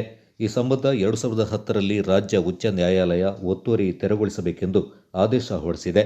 ಆದರೆ ನ್ಯಾಯಾಲಯದ ಆದೇಶ ಪಾಲಿಸುವಲ್ಲಿ ಜಿಲ್ಲಾಡಳಿತ ವಿಫಲವಾಗಿದೆ. ಇತ್ತೀಚೆಗೆ ವೀರಶೈವ ಮಹಾಸಭಾದಿಂದ ನ್ಯಾಯಾಲಯದ ಆದೇಶ ಪಾಲಿಸುವಂತೆ ಜಿಲ್ಲಾಧಿಕಾರಿಗಳಿಗೆ ಮನವಿ ಸಲ್ಲಿಸಲಾಗಿತ್ತು. ಜಿಲ್ಲಾಧಿಕಾರಿಗಳು ಕ್ರಮ ಕೈಗೊಳ್ಳುವಂತೆ ತಹಶೀಲ್ದಾರ್ ಅವರಿಗೆ ಸೂಚನೆ ನೀಡಿದರು. ತಹಶೀಲ್ದಾರ್ ಅವರು ತೆರವು ಮಾಡುವ ಬದಲು ಮತ್ತೆ ಸರ್ವೆ ಮಾಡಲು ಹೋದಾಗ ಅಡ್ಡಿಯಾಗಿದೆ ಎಂದರು. ಏನು ಗದ್ದಿಗೆ ಅದು ರಾಜ್ಯ ವಸ್ತು ಇಲಾಖೆಗೆ ಒಳಪಟ್ಟಿದೆ. ಅದಕ್ಕೆ ಅವರಿಗೆ ಹಸ್ತಾಂತರಿಸಿ ಅದನ್ನು ಸುಸ್ಥಿತಿಯಲ್ಲಿ ಇಡಬೇಕು. ಅದೇನು 19 ಎಕರೆ 88 ಸೆಂಟ್ ಜಾಗ ಇದೆ ಅದನ್ನು ಸಂಪೂರ್ಣವಾಗಿ ತೆರವು ಮಾಡಿಸಿ ಅದಕ್ಕೆ ಬೇಲಿಯನ್ನು ಹಾಕಿ ಸುಸ್ಥಿತವಾಗಿ ಸಂರಕ್ಷಣೆ ಮಾಡಿ ಒಂದು ಪ್ರವೇಶೋದ್ಯಮಕ್ಕೆ ಒಂದು ಮೂಲ ಮಾರ್ಗವಾಗಿ ಅದನ್ನು ರಕ್ಷಣೆ ಮಾಡಬೇಕು ಅಂತ ನಾವು ಕೇಳಿಕೊಂಡಾಗ ಜಿಲ್ಲಾಧಿಕಾರಿಗಳು ಅದನ್ನು ಹೈಕೋರ್ಟ್ನ ಆದೇಶವನ್ನು ಅನುಷ್ಠಾನಗೊಳಿಸಕ್ಕೆ ತಾಲೂಕು ದಂಡಾಧಿಕಾರಿಗಳು ತಹಸೀಲ್ದಾರರಿಗೆ ನಿರ್ದೇಶನವನ್ನು ನೀಡಿದರು. ಆ ನಿಟ್ಟಿನಲ್ಲಿ ಕಳೆದ ವಾರ ತಹಸೀಲ್ದಾರರು ನೇರವಾಗಿ ಅವರು ಆ ಜಾಗವನ್ನು ತೆರವುಗೊಳಿಸುವ ಕ್ರಮವನ್ನು ತಗೊಳ್ಬೇಕಾಗಿತ್ತು. ಆದರೆ ಒಂದು ಯಾವುದೋ ಒಂದು ಒತ್ತಾಸೆಗೆ ಒಳಗಾಗಿ ಅವರು ಅದನ್ನು ಪುನಃ ಸರ್ವೆ ಮಾಡಿ ನಾವು ಅದನ್ನು ಸ್ವಾಧೀನಪಡಿಸಬೇಕು ಅಂತ ಹೋದಾಗ ನಮ್ಮೆಲ್ಲರೂ ತಿಳಿದರೆ ಕಳೆದ ವಾರ ನಾವು ಸರ್ವೆ ಮಾಡೋಕ್ಕೆ ಹೋದಾಗ ಅಲ್ಲೂ ಸಹ ತಂಡಗಳು ಸಂಪೂರ್ಣವಾಗಿ ನಮಗೆ ಸರ್ವೆ ಮಾಡಿ ಆ ನಂತರ ನಾವು ಕೆಲವು ಅಲ್ಲಿ ಆಕ್ಯುಪೆನ್ಸಿಗಳು ಪೂರ್ತಿ 19 ಎಕರೆ 88 ಸೆಂಟ್ನ ನಾವು ಸರ್ವೆ ಮಾಡಿ ಆ ಜಾಗವನ್ನು ನಾವು ಗುರುತುಪಡಿಸ್ಕೊಟ್ರೆ ನಾನು ಖಾಲಿ ಮಾಡಬೇಕು ಸಹ ಅವ್ರು ಹೇಳಿದ್ರು. ಆದರೂ ಈಗ ನಾವು ಈ ಸಂದರ್ಭದಲ್ಲಿ ನಾವು ಈ ಮೂಲಕ ಒತ್ತಾಯ ಮಾಡುವಂಥ ಜಿಲ್ಲಾಡಳಿತಕ್ಕೆ ಆ ಸಂಪೂರ್ಣವಾಗಿ 19 ಎಕರೆ 88 ಸೆಂಟ್ ಏನು ಕೋರ್ಟ್ನ ಆದೇಶವಾಗಿದೆ ಅದರಲ್ಲಿ 19 ಎಕರೆ 88 ವಿಸ್ತೀರ್ಣವಾದ ಜಾಗದಲ್ಲಿ 1 ಎಕರೆ 25 ಸೆಂಟು ಸುಮಾರು 28-31 ಫ್ಯಾಮಿಲಿಯಲ್ಲಿ ವಾಸ ಇದ್ದಾರೆ. ಅವುಗಳನ್ನ ತೆರವುಗೊಳಿಸಬೇಕು ಅಂತ ಒಂದು ಸರ್ಕಾರ ಒಂದು ಹೈಕೋರ್ಟ್ನ ಆದೇಶವಾಗಿದೆ. ಆದರೆ ಆ ಒಂದು ತೆರವುಗೊಳಿಸುವ ಕಾರ್ಯ ಇಂದಿಗೂ ಸಹ ನಮ್ಮ ತಾಲೂಕು ದಂಡಾಧಿಕಾರಿಗಳಿಂದ ನಡೀತಾ ಇದೆ. ಹಾಗಾಗಿ ಶೀಘ್ರವಾಗಿ ಅನುಷ್ಠಾನಗೊಳಿಸಬೇಕು, ಆ ಆದೇಶವನ್ನು ಅನುಷ್ಠಾನಗೊಳಿಸಿ ತೆರವುಗೊಳಿಸಬೇಕು ಅಂತ ನಾವು ಇವತ್ತು ಈ ಮೂಲಕ ನಾವು ಒತ್ತಾಯ ಮಾಡ್ತಾ ಇದ್ದೀವಿ. ಅಖಿಲ ವೀರಶೈವ ಮಹಾಸಭಾದ ಮುಖ್ಯಸ್ಥ ರವಿ ಕುಶಾಲಪ್ಪ ಮಾತನಾಡಿ, ಗದ್ದಿಗೆ ಒತ್ತುವರಿ ಸಂಬಂಧ 2008ರಲ್ಲಿ ಸರ್ವೆ ಕಾರ್ಯ ನಡೆದಿದ್ದು ಜಾಗ ತೆರವುಗೊಳಿಸಲು ನ್ಯಾಯಾಲಯ ಆದೇಶ ನೀಡಿದೆ. ಅಧಿಕಾರಿಗಳು ಈಗ ಜಾಗ ತೆರವು ಮಾಡಬೇಕೇ ಹೊರತು ಮತ್ತೆ ಸರ್ವೆ ಕಾರ್ಯ ಮಾಡುವ ಅಗತ್ಯತೆ ಇಲ್ಲ. ಮೊದಲು ನ್ಯಾಯಾಲಯದ ಸೂಚನೆಯಂತೆ ತೆರವು ಕಾರ್ಯ ಮಾಡಿ ನಂತರ ಬೇಕಿದ್ದಲ್ಲಿ ಮತ್ತೆ ಸರ್ವೆ ಕಾರ್ಯ ನಡೆಸಿ ಒತ್ತುವರಿ ತೆರವುಗೊಳಿಸಬೇಕು. ಒತ್ತುವರಿದಾರರಿಗೆ ಪರ್ಯಾಯ ವ್ಯವಸ್ಥೆಯಿಂದ ಕಲ್ಪಿಸಬೇಕು. 15 ದಿನದಲ್ಲಿ ಕ್ರಮ ಕೈಗೊಳ್ಳದೆ ಹೋದಲ್ಲಿ ಮತ್ತೆ ಜಿಲ್ಲಾಧಿಕಾರಿಯಿಂದ ವರದಿಯನ್ನು ಪಡೆದು ನ್ಯಾಯಾಲಯದ ಮೊರೆ ಹೋಗಲಾಗುವುದೆಂದು ಎಚ್ಚರಿಕೆ ನೀಡಿದರು. ಆದೇಶ ಆಗಿದೆ. ಏನು 28 ಕುಟುಂಬಸ್ಥರು ಅಕ್ರಮವಾಗಿ ರಾಜಗದ್ದುಗೆ ಸ್ಥಳದಲ್ಲಿ 19 ಎಕರೆ 30 ಸಾವಿರ ಮತ್ತು 19 ಎಕರೆ 88 ಸೆಂಟು ಜಾಗದ ಒಳಗೆ ಈ ಒಂದು ಕಾರ್ಯಕ್ರಮ ಸೇರಿದೆ. ಅದರಲ್ಲಿ ಒಂದು ಮಾಸ್ಕ್ ಮತ್ತೊಂದು 28 ಜನ ಪಾಸ್ ಆಗಿದ್ದಾರೆ. ಅದನ್ನ ತೆರವು ಮಾಡಬೇಕು ಅಂತ ಹೇಳಿ ಆದೇಶ ನ್ಯಾಯಾಲಯ ಹೈಕೋರ್ಟ್ ರಾಜ್ಯ ಉಚ್ಚ ನ್ಯಾಯಾಲಯ ಆದೇಶ ಮಾಡಿದ್ದಾರೆ. ಆಗಿನ ಸರ್ಕಾರವೂ ಈಗಿನ ಸರ್ಕಾರ ಯಾವುದೋ ಸರ್ಕಾರದ ಅಧಿಕಾರಿಗಳ ಜಿಲ್ಲಾಡಳಿತ ಬೇಜವಾಬ್ದಾರಿತನದಿಂದಲೇ ಇವತ್ತು ಅಕ್ರಮವಾಗಿ ಅವರು ಪಾಸ್ ಆಗಿದ್ದಾರೆ. ನ್ಯಾಯಾಲಯದ ಆದೇಶವನ್ನು ಕೂಡ ಧಿಕ್ಕರಿಸಿ ಅವರು ಪಾಸ್ ಆಗಿದ್ದಾರೆ.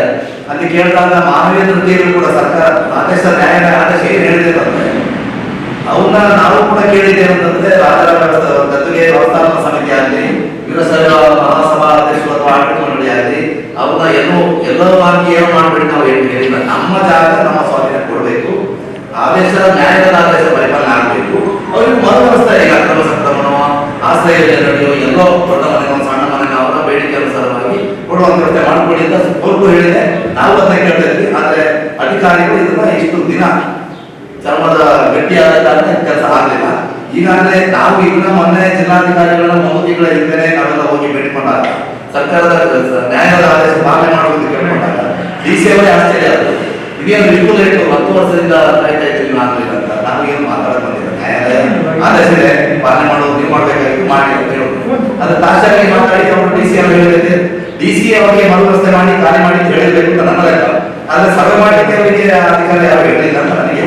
ಒಂದು ಸಲ ಕೇಳಿದ ಸಭೆ, ಅರಣ್ಯ ಸಭೆ, ಪಾರ್ಟಿ ಸಭೆ, ನಮ್ಮ ತಹಶೀಲ್ ಸಭೆ ಎಲ್ಲವೂ 5, 8, 10 ವರ್ಷದ ಹಿಂದೆ ಸಭೆ ಆಗಿದೆ. ಆ ಸಭೆ ಮಾಡಿ ಆ ಸಭೆಯ ಸ್ಕೆಚ್ ಅನ್ನ ಕೋರ್ಟ್ಗೆ ಕೊಟ್ಟು ಆ ಸಭೆ ಮಾಡಿ ಆಧಾರದ ಮೇಲೆ ಈ ವಿಚಾರವನ್ನ ನ್ಯಾಯಾಲಯ ಹೊರಗಾಗ್ತಿದೆ. ಅವ್ರನ್ನ ಬೇರೆ ಕಡೆಗೆ ಸ್ಥಳಾಂತರ ಮಾಡಿ ನಿಮ್ಮ ಜಾಗದಲ್ಲಿ ಕೊಡಿಸಿ ಅಂತೇಳಿ ಅಷ್ಟು ಕೆಲಸ ಅವರು ತ್ವರಿತವಾಗಿ ವಿತಿನ್ 8 days ಅಥವಾ 15 ದಿನದೊಳಗೆ ಜಿಲ್ಲಾಧಿಕಾರಿಗಳು ಇದರ ಬಗ್ಗೆ ಕ್ರಮ ಕೈಗೊಳ್ಳದೆ ಹೋದರೆ ಮುಂದಿನ ದಿನಗಳಲ್ಲಿ ನಾವು ಈಗ ಏನು ಘಟನೆಗಳು ಅಥವಾ ಏನು ವಿದ್ಯಮಾನಗಳು ಈ ಜಿಲ್ಲೆಗಳಿಗೆ ಈ ರೀತಿ ನಡೀತಾ ಇದೆ ಕೆಲವು ವಿಚಾರವನ್ನು ನಾವು ನ್ಯಾಯಾಲಯದ ಗಮನಕ್ಕೆ ಕೂಡ ತಂದು ಅದರ ಬಗ್ಗೆ ಯಾರಿಗೆ ತಪ್ಪು ಶಿಕ್ಷೆ ಆಗಬೇಕು ಅನ್ನೋದು ನಾವು ನ್ಯಾಯಾಲಯದಲ್ಲಿ ಕಂಟೆಂಟ್ ಆಫ್ ಕೋರ್ಟ್ಗೆ ಹೋಗುವಂತ ವ್ಯವಸ್ಥೆಗೆ ನಾವು ತಯಾರಾಗ್ತೇವೆ ಅಂತ ಹೇಳಲಿಕ್ಕೆ ಬಯಸಿದ್ದೇವೆ. ಮಾತ್ರ ಇದು ಒಂದು ಕೊಡ್ಲಿಪೇಟೆ ಕಲ್ಲುಮಠದ ಶ್ರೀ ಶ್ರೀ ಮಹಂತ ಸ್ವಾಮೀಜಿ, ಅಖಿಲ ವೀರಶೈವ ಮಹಾಸಭಾದ ಕೊಡಗು ಜಿಲ್ಲಾ ಗೌರವಾಧ್ಯಕ್ಷ ಧರ್ಮಪ್ಪ, ಪ್ರಧಾನ ಕಾರ್ಯದರ್ಶಿ ಶಾಂಬ ಶಿವಮೂರ್ತಿ, ಉಪಾಧ್ಯಕ್ಷ ಕಾಂತರಾಜು ಮತ್ತಿತರರು ಸುದ್ದಿಗೋಷ್ಠಿಯಲ್ಲಿ ಹಾಜರಿದ್ದರು.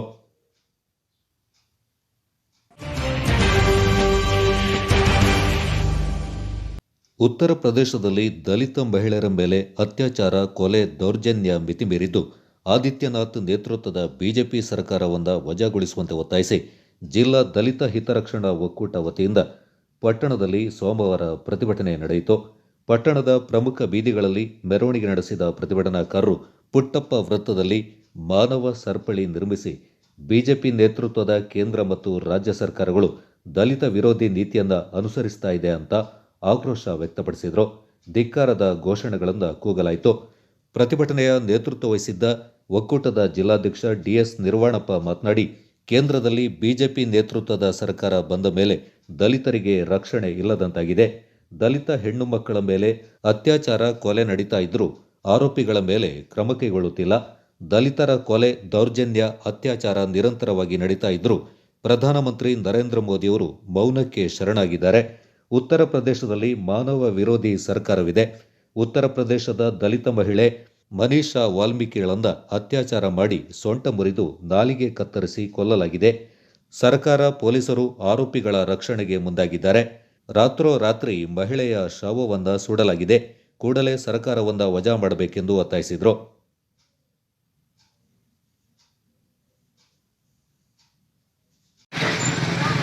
ದೇಶದಲ್ಲಿ ಸತ್ಯವನ್ನ ಹೇಳ್ಬೇಡ ಅಂತ ಹೇಳಿ ಬೆದರಿಕೆಯನ್ನ ಒಬ್ಬ ಜಿಲ್ಲಾಧಿಕಾರಿ ಆಗ್ತಾರೆ ಅಂತ ಮ್ಯಾಜಿಸ್ಟ್ರೇಟ್ ಅವರು ಬೆದರಿಕೆ ಆಗ್ತಾರೆ. ಅವರ ನೇತೃತ್ವದಲ್ಲಿ ಕೂಗ್ತಾರೆ ಅಂತ ಹೇಳಿದ್ರೆ ಅವ್ರ ಹತ್ರ ಹೋಗ್ಲಿಕ್ಕೆ ಯಾರಿಗೂ ಅವಕಾಶ ಕೊಟ್ಟಿದ್ರೆ ಅದು ಸತ್ತೋದು ಅಂತ ಹೇಳಿ ಭಾವಿಸಿ ಹೆಣವನ್ನ ಬಿಸಾಕಿ ಹೋಗ್ತಾರೆ. ಅದು ಹೆಣ ಅಂತ ಹೇಳಿ ಭಾವಿಸಿ ಯಾವ ರಾಜರೋತ್ಸವಾಗಿ ಇಷ್ಟೊಂದು ಅತ್ಯಾಚಾರವನ್ನ ಮಾಡ್ತಾ ಇದ್ದೀರಿ ನೀವು? ಇದೊಂದು ಕ್ರೂರಿ ಸರ್ಕಾರ, ಇದು ಇದೊಂದು ದುಷ್ಟ ಸರ್ಕಾರ, ಇದು ಮನುಷ್ಯ ವಿರೋಧಿ ಸರ್ಕಾರ. ಪತ್ರಕರ್ತರನ್ನು ಹತ್ರ ಹೋಗ್ಲಿಕ್ಕೆ ಬಿಡ್ತಾ ಇಲ್ಲ. ಮಾಧ್ಯಮದಲ್ಲಿ ಕೋಟ್ಯಾಂತರ ಮಂದಿ ವೀಕ್ಷಿಸ್ತಾ ಇದ್ದಾರೆ. ಆ ವರದಿಗಾರಿಕೆಯನ್ನ ಕೈ ತಿರುಚಿ ನೀವು ಹೊರಗಡೆ ಹೋಗ್ಲಿಕ್ಕೆ ಅವಕಾಶ ಕೊಡ್ತಾ ಇಲ್ಲ.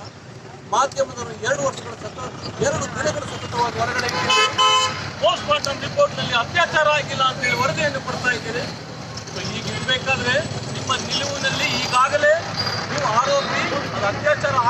ಅಂತಲೇ ಹೇಳಿದ್ಮೇಲೆ ನೀವು ಆರೋಪಿಯನ್ನ ನೀವು ಪರೋಕ್ಷವಾಗಿ ಅಲ್ಲ ಪ್ರತ್ಯಕ್ಷವಾಗಿಯೇ ರಕ್ಷಣೆ ಮಾಡಲಿಕ್ಕೆ ಸಿದ್ಧರಾಗಿದ್ದೀರಿ ಅಂದಮೇಲೆ ನಿಮ್ಮಿಂದ ಏನು ನ್ಯಾಯವನ್ನು ನಿರೀಕ್ಷಣೆ ಮಾಡಲಿಕ್ಕೆ ಆಗ್ತದೆ?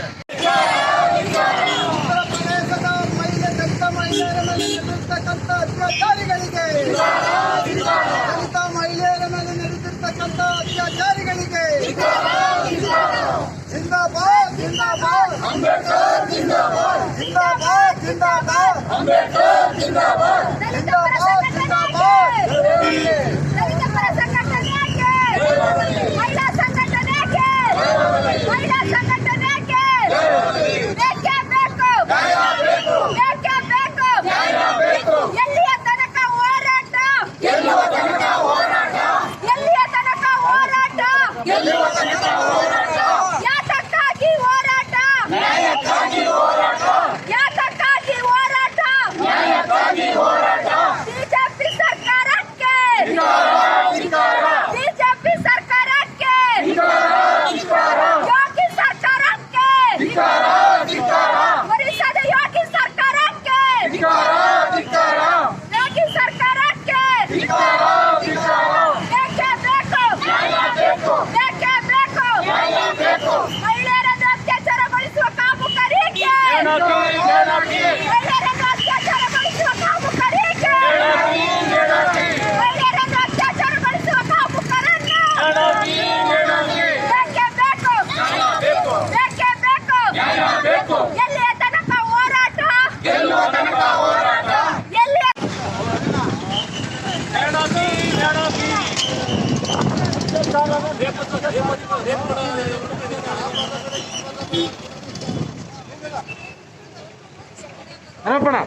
ಅವ್ರಿಗೆ ಹೇಳ್ರಿ ಲೇಡಿ ಸಿಗರ ಹಾಟ್ಸ್ಪಾಟ್ ಹಸಿರು ನಾಡು ಕೊಡಗು ಈಗ ಮತ್ತಷ್ಟು ಕಳೆಗಟ್ಟಿದೆ. ಅಬ್ಬರಿಸಿ ಬೊಬ್ಬಿರಿದು ಹೋದ ಮಳೆಯಿಂದಾಗಿ ಸಣ್ಣ ಫಾಲ್ಸ್ಗಳು ಪ್ರವಾಸಿಗರನ್ನ ಅಟ್ರಾಕ್ಟ್ ಮಾಡ್ತಾ ಇವೆ. ಹಸಿರು ಕಾನನದ ನಡುವೆ ಧುಮ್ಮಿಕ್ಕಿ ಹರಿಯೋ ಅಬ್ಯಾಲ ಫಾಲ್ಸ್ ಈ ಬಾರಿಯ ಮಳೆಗೆ ಹಾಲ್ನೊರೆಯಂತೆ ಹರಿತಾ ಇದೆ. ಬೆಟ್ಟ ಗುಡ್ಡಗಳ ನಡುವೆ ಸಾಗೋ ದಾರಿಯಲ್ಲಿ ಸಾಗೋ ಫಾಲ್ಸ್ಗಳಿಗೆ ಪ್ರವಾಸಿಗರು ಫುಲ್ ಫಿದಾ ಆಗಿದ್ದಾರೆ. ಸೆಲ್ಫಿಗೆ ಫೋಸ್ ಕೊಡ್ತಾ ಇರುವ ಹೆಂಗಳೆಯರು, ಯುವಕರು, ಮತ್ತೊಂದು ಕಡೆ ಕಾರು ನಿಲ್ಲಿಸಿ ಫಾಲ್ಸ್ ನೋಡಲು ಬರ್ತಾ ಇರುವ ಪ್ರವಾಸಿಗರು. ಹಚ್ಚ ಹಸಿರು ಕಾನನ ನಡುವೆ ಹಾಲ್ನೊರೆಯಂತೆ ದುಮ್ಮಿಕ್ಕಿ ಹರಿತಾ ಇರುವ ನೀರು. ಕೊಡಗಿನಲ್ಲಿ ಇಷ್ಟು ದಿನ ಮಳೆಯ ಅಬ್ಬರ ಜೋರಾಗಿಯೇ ಇತ್ತು. ಆದ್ರೀಗ ಮಳೆ ಕಡಿಮೆಯಾಗಿ ಕೊಡಗು ಕೂಲ್ ಆಗಿಬಿಟ್ಟಿದೆ. ಹೀಗಾಗಿ ಅತಿಯಾದ ಮಳೆಯಿಂದ ಸಣ್ಣ ಸಣ್ಣ ಫಾಲ್ಸ್ಗಳಿಗೆ ಜೀವ ಕಳೆ ಬಂದಿದೆ. ಹಸಿರಸಿರಿಯ ನಡುವೆ ಹಾಲ್ನೊರೆಯಂತೆ ಧುಮ್ಮುಕ್ಕುತ್ತಿರುವ ಜಲಪಾತ ಅಬ್ಯಾಲ ಜಲಪಾತದ ವೈಭವದ ದೃಶ್ಯಕ್ಕೆ ಪ್ರವಾಸಿಗರು ಈಗ ಫುಲ್ ಫಿದಾ ಆಗಿಬಿಟ್ಟಿದ್ದಾರೆ.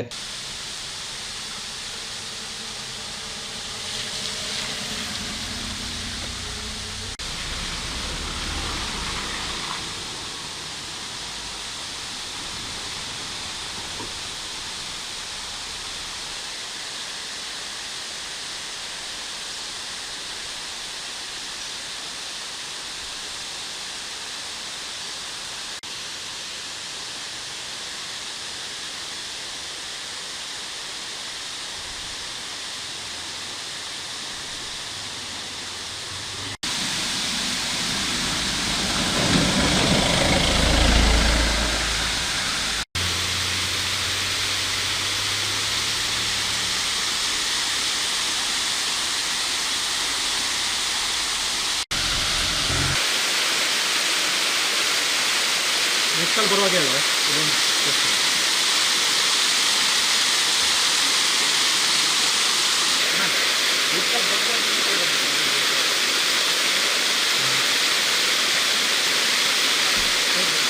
ಬನ್ನಿ.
एक ಬೇಕು.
ಹಾಂ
ಈ ಬಾರಿ ಚಟ್ಟಳ್ಳಿ ಮಾರ್ಗವಾಗಿ ಸಿದ್ದಾಪುರಕ್ಕೆ ಸಂಚರಿಸುವ ಮಾರ್ಗದಲ್ಲಿ ಗುಡ್ಡ ಕುಸಿದು ಅವಾಂತರ ಸೃಷ್ಟಿಯಾಗಿತ್ತು. ಗುಡ್ಡ ಕುಸಿದ ಜಾಗದಲ್ಲಿ ಇದೀಗ ಹೊಸ ಫಾಲ್ಸ್ಗಳು ಹುಟ್ಟಿಕೊಂಡಿದ್ದು ದಾರಿಯಲ್ಲಿ ಸಾಗುವ ಪ್ರವಾಸಿಗರು ಸಾರ್ವಜನಿಕರಿಂದ ತಂದತ್ತ ಹಿಡಿದಿಟ್ಟುಕೊಳ್ತಾ ಇದೆ. ಮಡಿಕೇರಿಯಿಂದ ಸಿದ್ದಾಪುರ ಮಾರ್ಗವಾಗಿ ಸಾಗಿದ್ರೆ ಈ ಅಬ್ಯಾಲ ಫಾಲ್ಸ್ ಕಂಡುಬರುತ್ತೆ. ಮಳೆ ಹೆಚ್ಚಾಗಿರೋದ್ರಿಂದ ಸಿದ್ದಾಪುರ ಮಾರ್ಗದಲ್ಲಿ ದಾರಿ ಉದ್ದಕ್ಕೂ ಈ ಫಾಲ್ಸ್ಗಳು ಕಾರಿನಲ್ಲಿ ತೆರಳುವ ಪ್ರವಾಸಿಗರಿಂದ ಕೆಳಗಿಳಿಸಿ ಬಿಡ್ತವೆ. ಸಾಮಾನ್ಯವಾಗಿ ಬೇಸಿಗೆಯಲ್ಲಿ ನೀರಿಲ್ಲದೆ ಬಣಗುಡುತ್ತಿದ್ದ ಈ ಫಾಲ್ಸ್ ಮಳೆಗಾಲದಲ್ಲಿ ತನ್ನ ನೈಜ ಸೌಂದರ್ಯವನ್ನು ತೆರೆದುಕೊಂಡು ಪ್ರವಾಸಿಗರ ಹಾಟ್ಸ್ಪಾಟ್ ಆಗಿ ಬದಲಾಗಿದೆ. ಸುಮಾರು 50 ಅಡಿ ಎತ್ತರದಿಂದ ಹಾಲ್ನೊರೆಯಂತೆ ಹರಿಯುವ ಜಲಪಾತವನ್ನು ನೋಡ್ತಾ ನಿಂತರೆ ಸ್ವರ್ಗವೇ ಧರೆಗಿಳಿದಂತೆ. ರಾಜ್ಯದ ವಿವಿಧ ಕಡೆಗಳಿಂದ ಮಡಿಕೇರಿಗೆ ಬರೋ ಪ್ರವಾಸಿಗರು ತಮ್ಮೆಲ್ಲ ನೋವುಗಳನ್ನು ಮರೆತು ಪ್ರಕೃತಿಯ ಮಡಿಲಲ್ಲಿ ಮೈಮರಿತಾರೆ. ಸ್ನೇಹಿತರೊಂದಿಗೆ ಇಲ್ಲಿಗೆ ಟ್ರಿಪ್ ಬರೋ ಪ್ರವಾಸಿಗರು ಸಖತ್ತಾಗಿ ಎಂಜಾಯ್ ಮಾಡ್ತಾರೆ. ಜಲಧಾರೆಯ ಮೋಹಕ ಸೆಳೆತ ಒಂದು ಕಡೆಯಾದರೆ ಸುಯಿಗುಟ್ಟುತ್ತಾ ಮೈಗೆ ತಾಕೋ ತಂಗಾಳಿ ಮನಸ್ಸಿಗೆ ಹಿತ ನೀಡುತ್ತೆ. ಜಟಿ ಜಟಿ ಮಳೆ, ಹಸಿರ ಸೀರೆಯ ಹೊದಿಕೆಯಂತೆ ಕಂಡುಬರೋ ಪ್ರಕೃತಿಯ ರಮಣೀಯತೆಯಿಂದ ಕಂಡ ಜನರು ಅರಕ್ಷಣ ಈ ಜಾಗದಲ್ಲಿ ಮೈಮರಿತಾರೆ. ಸುಮಾರು 13 ಕಿಲೋಮೀಟರ್ ದೂರದ ಈ ದಾರಿಯಲ್ಲಿ 10ಕ್ಕೂ ಹೆಚ್ಚು ಫಾಲ್ಸ್ಗಳು ಈ ರಸ್ತೆಯಲ್ಲಿ ಕಂಡುಬರ್ತವೆ. ಮಡಿಕೇರಿಯಿಂದ ಕೇವಲ 13 ಕಿಲೋಮೀಟರ್ ದೂರದಲ್ಲಿರುವ ಅಬ್ಯಾಲ ಫಾಲ್ಸ್ ಮಳೆಗಾಲದಲ್ಲಿ ಹೆಚ್ಚು ಅಟ್ರಾಕ್ಟ್ ಆಗಿರುತ್ತೆ. ಅದಕ್ಕಾಗಿಯೇ ಮಳೆ ನಡುವೆ ಜಲಪಾತ ನೋಡಲು ಹೆಚ್ಚಿನ ಸಂಖ್ಯೆಯಲ್ಲಿ ಪ್ರವಾಸಿಗರು ಬರ್ತಾರೆ. ಕಪ್ಪು ಕಲ್ಲುಗಳ ನಡುವೆ ಶ್ವೇತಧಾರೆಯಾಗಿ ಧರೆಗಿಳಿಯುವ ಜಲಪಾತದ ದೃಶ್ಯವನ್ನು ಸೆರೆಹಿಡಿಯುವ ಪ್ರವಾಸಿಗರು ತಮ್ಮ ಪ್ರವಾಸದ ನೆನಪನ್ನು ಹಸಿರಾಗಿಡಲು ಹಂಬಲಿಸುತ್ತಾರೆ.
ಅಂಬತ್ತಿ ಕೊಡವ ಸಮಾಜ ಸಭಾಂಗಣದಲ್ಲಿ ಬಿಜೆಪಿ ವಿರಾಜಪೇಟೆ ಮಂಡಲದ ನೂತನ ಪದಾಧಿಕಾರಿಗಳ ಕಾರ್ಯಕಾರಿಣಿಯ ಪ್ರಥಮ ಸಭೆ ನಡೆಯಿತು. ಸಭೆಯಲ್ಲಿ ಶಾಸಕರಾದ ಕೆಜಿ ಬೋಪಯ್ಯ, ಜಿಲ್ಲಾಧ್ಯಕ್ಷ ರೋಬಿನ್ ದೇವಯ್ಯ, ತಾಲೂಕು ಮಂಡಲ ಅಧ್ಯಕ್ಷ ನೆಲ್ಲೀರ ಚಲನ್ಕುಮಾರ್, ಕೊಡಗು ಮಂಗಳೂರು ವಿಭಾಗ ಪ್ರಭಾರಿ ಉದಯಕುಮಾರ್ ಶೆಟ್ಟಿ, ಸಹ ಪ್ರಭಾರಿ ಗೋಪಾಲಕೃಷ್ಣ, ಹಾಸನ ಜಿಲ್ಲಾ ಪ್ರಭಾರಿ ಪಟ್ಟಡ ರೀನಾ ಪ್ರಕಾಶ್, ಮಾಜಿ ಜಿಲ್ಲಾಧ್ಯಕ್ಷ ಮಂಡ್ಯಪಂಡ ಸುಜಾ ಕುಶಾಲಪ್ಪ, ಜಿಲ್ಲಾ ಪ್ರಧಾನ ಕಾರ್ಯದರ್ಶಿ ಅರುಣ್ ಭೀಮಯ್ಯ, ಜಿಲ್ಲಾ ಮಹಿಳಾ ಮೋರ್ಚಾ ಅಧ್ಯಕ್ಷೆ ಚೋಡುಮಾಡ ಶರೀನ್ ಸುಬ್ಬಯ್ಯ, ಜಿಲ್ಲಾ ಖಜಾಂಚಿ ಚೆಪ್ಪಡಿರ ಮಾಚಯ್ಯ, ಜಿಲ್ಲಾ ಕಾರ್ಯದರ್ಶಿ ಗುಮ್ಮಟಿರ ಕಿಲನ್ ಗಣಪತಿ ಮತ್ತಿತರ ಪ್ರಮುಖರು ಪಾಲ್ಗೊಂಡಿದ್ದರು. ಅವರ ಪಾತ್ರನೂ ಇದೆ, ಅವರು ಇವರು ಅನ್ನುವಂಥ ಪ್ರಶ್ನೆ ಇಲ್ಲ. ಈ ಹಿನ್ನೆಲೆಯವರೆಗೆ ಮುಂದಿನ ಸವಾಲುಗಳು ಏನು ಹೇಳಿದ್ದಾರೆ ನಮ್ಮ ಉದಯಕುಮಾರ್ ಶೆಟ್ಟರು. ಮುಂದೆ ನಮ್ಮ ಮುಂದೆ ಬಹಳ ದೊಡ್ಡ ಸವಾಲುಗಳು ಇದೆ. ಎಲ್ಲಿ ನಾವು ಸಂಘಟನಾತ್ಮಕವಾಗಿ ಇರೋದಿಲ್ಲ, ಯಾವುದೋ ಒಂದು ಅಲೆಯಲ್ಲಿ ಗೆದ್ದುಬಿಟ್ಟು ಆಮೇಲೆ ಮರ್ತು ಬಿಟ್ಟರೆ ಅವರು ಭಾಳ ಸ್ಪಷ್ಟವಾಗಿ ಹೇಳಿದ್ದಾರೆ ಕಾಂಗ್ರೆಸ್ನ ಪರಿಸ್ಥಿತಿ ಏನಾಗಿದೆ, ಅಥವಾ JDS ಒಂದು ಕಾಲದಲ್ಲಿ ಇತ್ತು, ಭಾಳ ಹಿಂದೆ 16-17 MP ಸೀಟ್ಗಳನ್ನು ಅವ್ರು ಗೆದ್ದಿದ್ದಾರೆ ಜನತಾದಳ. ಈಗ ಬಿಡಿ ಅವರು ABCD ಎಷ್ಟು ಪಕ್ಷ ಮಾಡ್ಕೊಂಡಿದ್ದಾರೆ ಅದು ಅವ್ರಿಗೆ ಟೀಕೆ ಮಾಡೋಕ್ಕೆ ಹೋಗೋದು. ನಮ್ದು ಹಾಗೆ ಆಗಬಾರಲ್ಲ, ಅದು ಆಗದೇ ಇರುವುದಕ್ಕೆ ಏನೋ ಪಕ್ಷದಿಂದ ಸೂಚನೆಗಳು ಕಾರ್ಯಕ್ರಮಗಳು ಬರ್ತದೆ. ಅವೆಲ್ಲವನ್ನು ಅಚ್ಚುಕಟ್ಟಾಗಿ ಮಾಡುವುದು ಕೇವಲ ಜಿಲ್ಲಾಧ್ಯಕ್ಷರಿಗೆ ಕಾಂಪಿಟೇಷನ್ನು, ತಾಲೂಕು ಅಧ್ಯಕ್ಷರಿಗೆ ಕಾಂಪಿಟೇಷನ್ನು, ಬೇರೆ ಬೇರೆ ಹುದ್ದೆಗಳಿಗೆ ಕಾಂಪಿಟೇಷನ್. ಇದು ತಪ್ಪು ಅಂತ ನಾನಂತೂ ಹೇಳೋದಿಲ್ಲ. ಅದರ ಅರ್ಥ ಏನಂದರೆ ಪಕ್ಷ ಬೆಳೆದಿದೆ, ಪಕ್ಷ ಬೆಳೆದಿದೆ. ಆ ಬೆಳೆಯಲಿಕ್ಕೆ ಎಲ್ಲರ ತ್ಯಾಗವೂ ಇದೆ.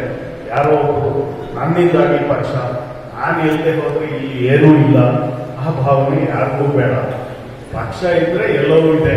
ಈಗ ನಾನು ಶಾಸಕನಾಗಿ ಮೆರೆಯಬೇಕಂದ್ರೆ ನೀವು ಯಾರು ನನ್ನಿಂದೇನು ಏನೂ ಆಗಲ್ಲ ಬಿಟ್ಟಾಕಿ ಅಂತ ಹೇಳ್ತಾರೆ. ಹಾಗಾಗಿ ಅದನ್ನು ನಾವೆಲ್ಲರೂ ಅರ್ಥ ಮಾಡ್ಕೊಳ್ಬೇಕು ಅಂತಿದೆ. ಇತ್ತೀಚಿನ ವರ್ಷದಲ್ಲಿ ಬಹುಶಃ ನಾವು ಮೊದಲ ಬಾರಿಗೆ ಕೊಡಗು ಜಿಲ್ಲೆಯಲ್ಲಿ ಒಬ್ಬ ಚುನಾಯಿತ ಪ್ರತಿನಿಧಿ ಅಂತ ನೋಡಿದ್ದು 1991ನೇ ಇಸವಿಯಲ್ಲಿ ಮೊದಲ ಬಾರಿಗೆ ನಾವು ಲೋಕಸಭಾ ಸದಸ್ಯರನ್ನು ಕಂಡಿಲ್ಲ. ಅದಾದ ನಂತರ ನಿರಂತರವಾಗಿ ಲೋಕಸಭಾ ಸ್ಥಾನ ಇತ್ತು. ಯಾವಾಗ ನಾವು ಮಂಗಳೂರಿಂದ ಮೈಸೂರಿಗೆ ಹೋದೋ ಮಧ್ಯದಲ್ಲಿ ಒಂದು ಅವಧಿಗೆ ಕಳ್ಕೊಂಡು ಎಷ್ಟು 7-8 ಕೋಟಿ. ಅದಾದ ನಂತರ ನಿರಂತರವಾಗಿ ಉಳ್ಕೊಂಡಿದ್ದೇವೆ. 94ರಲ್ಲಿ ಶಾಸಕರು 3 ಇದ್ದಾಗ ಸಹಿತ ಮಧ್ಯದಲ್ಲಿ ಒಂದು ಸ್ವಲ್ಪ ಇತ್ತೀಚೆಗೆ 2008ರಿಂದ 2 ಸೀಟ್ ಆದಮೇಲೆ ನಿರಂತರವಾಗಿ ನಿಮ್ಮೆಲ್ಲರ ಪ್ರಯತ್ನದಿಂದ ನಾವೆಲ್ಲ ನೆಪ ಮಾಡ್ತಾರೆ. ನಿಮ್ಮೆಲ್ಲರ ಹಗಲು ಒಂದೊಂದು ಕಾರ್ಯದರ್ಶಿ ಹುದ್ದೆಗೆ 4 ಜನ ವೇದಿಕೆ ಇಷ್ಟ ಇದ್ದಾರೆ. ತುಂಬ ಮಂದಿ ಶಾಸಕರು ಹೇಳಿರ್ಬೋದು, ನನ್ನನ್ನು ಒಂದು ಜಿಲ್ಲೆಗೆ ಸೇರಿಸಿ ಮಾರೆ ಅವರದನ್ನು ಪಕ್ಷ ತೀರ್ಮಾನ ಮಾಡುತ್ತೆ ಅಂತ ಹೇಳಿರ್ಬೋದು. ನಮ್ಮ ಒಂದು ಈ ಸರಿ ನಾನು ಕಾರ್ಯದರ್ಶಿ ಮಾಡಿ, ನಾನು ಉಪಾಧ್ಯಕ್ಷ ಮಾಡಿ ಹೇಳ್ತಾರೆ. ಅಷ್ಟು ಪಾರ್ಟಿ ಬೇಕಿದೆ. ನಮ್ಮ ಕೊಟ್ಟ ಜವಾಬ್ದಾರಿಯೊಳಗೆ ನಾವು ಎಷ್ಟು ಅದರ ನಿರ್ವಹಣೆ ಮಾಡ್ತೀವಿ ಎನ್ನುವುದಕ್ಕೆ ಅದು ನಮ್ಮ ಕೈಲಿದೆ. ನಮ್ಮ ರಾಜ್ಯಾಧ್ಯಕ್ಷರು ಯಾವಾಗ ಒಂದು ಸಂಗತಿಯ ಒಂದು ಕಥೆಯನ್ನು ನಾವು ಕಂಡು ನಳಿನ್ ಕುಮಾರ್ ಕಟೀಲ್ ಒಬ್ಬ ಹುಡುಗ ಹೋಗಿ ಒಬ್ಬ ಜ್ಯೋತಿಷ್ಯರ ಹತ್ರ ಪ್ರಶ್ನೆ ಮಾಡ್ತಾರೆ. ಹುಡುಗಾಟ ಅವನು ಹೋಗಿ ಪ್ರಶ್ನೆ ಮಾಡ್ತಾರಂತ. ಒಂದು ಗುಬ್ಬಚ್ಚಿಯನ್ನು ಒಂದು ಅಂಗೈಯಲ್ಲಿ ಹಿಡ್ಕೊಂಡ್ಬಿಟ್ಟು ಅದನ್ನು ಮುಷ್ಟಿ ಹಿಡಿದು ಜ್ಯೋತಿಷ್ಯ ಹತ್ರ ಪ್ರಶ್ನೆ ಮಾಡ್ತಾರಂತ. ಜ್ಯೋತಿಷ್ಯವರು ನೀವು ಬಾರಿ ಜ್ಯೋತಿಷ್ಯ ಇದ್ದೀರಲ್ಲ, ನನ್ನ ಕೈಯಲ್ಲಿದೆ ಇದ್ದ ಗಿಳಿ ಗುಬ್ಬಚ್ಚಿ ಸತ್ತಿದೆಯೋ ಬದುಕಿದೆಯೋ ಅಂತ ಹೇಳಿ ಅಂತ ಹೇಳ್ತಾನಂತೆ. ಜ್ಯೋತಿಷಿ ಕೂಡ ಈಗ ಮೋಡಲ್ ಜ್ಯೋತಿಷಿ ಅವನೊಂದು ಯೋಚನೆ ಮಾಡಿದಾಗ, ನಾವು ಒಂದು ವೇಳೆ ಈ ಗುಬ್ಬಚ್ಚಿ ಬದುಕಿದೆ ಅಂತ ಹೇಳಿಬಿಟ್ರೆ ಈ ಹುಡುಗ ಅದನ್ನ ಮುಷ್ಟಿ ಬಿಗಿ ಹಿಡಿದು ಅದನ್ನು ಕೊಲ್ತಾನೆ. ಸತ್ತಿದೆ ಅಂತ ಹೇಳಿಬಿಟ್ರೆ ಅದನ್ನ ಕೈಯಲ್ಲಿ ಹಾರಿಬಿಡ್ತಾನೆ. ಏನ್ ಮಾಡುವ ಯೋಚನೆ ಮಾಡ್ತಾನೆ. ಆ ಜ್ಯೋತಿಷಿ ಹೇಳ್ತಾನೆ, ಆ ಗುಬ್ಬಚ್ಚಿಯ ಭವಿಷ್ಯ ನಿನ್ನ ಕೈಯಲ್ಲಿದೆ ಅಂತ ಹೇಳ್ತಾನೆ. ಗುಬ್ಬಚ್ಚಿಯ ಭವಿಷ್ಯ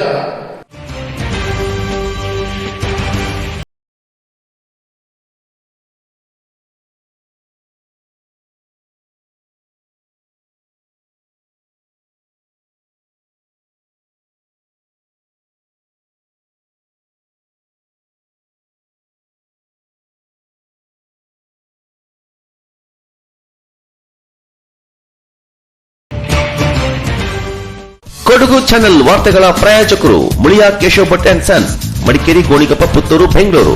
Shri Mookambika enterprises, near market, Madikeri. Infotainment park, Parassinikadavu, Kannur, Kerala. Shri ಟಾರ್ಪರಿನ್ಸ್, Aras road, Mysuru. Sharada jewellery, Aras road, Mysuru. Prashanth wood and steel furnitures, industrial area, Madikeri. Senthil Kumar textiles, Mysuru. Naja mart, near market, Madikeri. Netra opticals, Mahadev plate,